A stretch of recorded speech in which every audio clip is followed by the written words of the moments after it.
I'll show you how to clean the jets out of a jacuzzi tub. Fill up the tub with clean water. Add bleach, not soap. Adding soap will only add air to the system.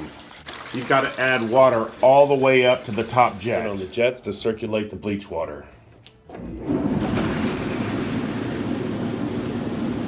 You'll be able to smell that bleach. You can see all the dirt particles being pulled out of there. Let it run for about 20 minutes to get everything out. If you've got a septic tank, you can't just put the bleach back down into the septic. You'll need to let it set for about 24 hours to let the bleach dissipate, or scoop it out with a bucket. We'll turn off the jets and let everything settle down. I'll typically do this about once or twice a year. Put the bleach in there for a few hours, run it again. With 24 hours, the bleach is dissipated out of the water, we'll drain it. Now you can see all the dirt that came out of the system. We can clean everything out. That's how you clean out the jets on a jacuzzi tub.